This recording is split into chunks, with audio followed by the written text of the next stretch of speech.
And that concludes today's medium-term budget policy statement, the first one by Finance Minister Malusi Gigaba. It started off with some fireworks from the economic freedom fighters standing up and basically saying that they would not allow him to deliver their speech, calling him a Gupta puppet, saying that it is partly his fault that our economy is the way that he is. And in fact, some of them, as they walked out, calling him a Gupta stooge. So the tabling of the budget itself started possibly about 15-20 minutes later than it usually does. And when it did come, it was quite somber. In fact, some of the projections and the estimates and what a lot of economists had expected, the things came out worse than had been expected.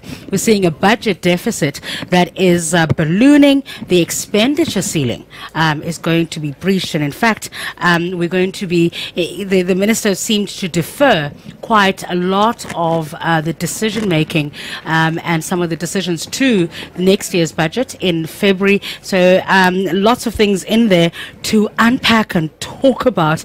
I think one that will surprise many is the sale of a portion of a telecom shares with an option to buy it back later, of course, to fund what South African Airways and the South African Post Office are going to need. There seem to also be talk of considering the partial privatization of other SOEs. We don't know who those will be. The cabinet committee that's going to be formed to consider all of that will hopefully then report back to the nation during the budget in February. But with me still in the studio, I have Mawudi Linzwane of Luhuma Capital, as well as Judith February of the Institute for Security Studies.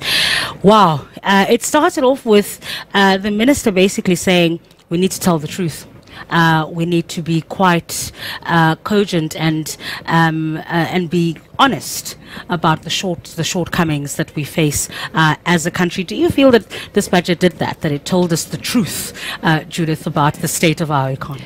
Well, I think, Siki, the numbers speak for themselves. And, you know, we are a country now choking in debt. And I suppose there was, despite Malusi Gigaba trying to put a positive spin on it and trying to quote Amartya Sen at every opportunity, and Ben Okri, certainly in the written version, there was nothing that he was able to do. The barrel is empty. And so, therefore, there's certain, what he said, difficult decisions that need to be taken. So, in a sense, he did lay out what he called the pain is and was going to be, and this is going to be a very, very tough period for South Africa. And as Gigaba was speaking, the rand lost value, and when people were tweeting as to whether somebody was going to pick it up, but you know, we can joke about that. But these are serious consequences of debt, and certainly what debt will look like by 2022. Okay. And so I think while he tried to remain positive, he did set out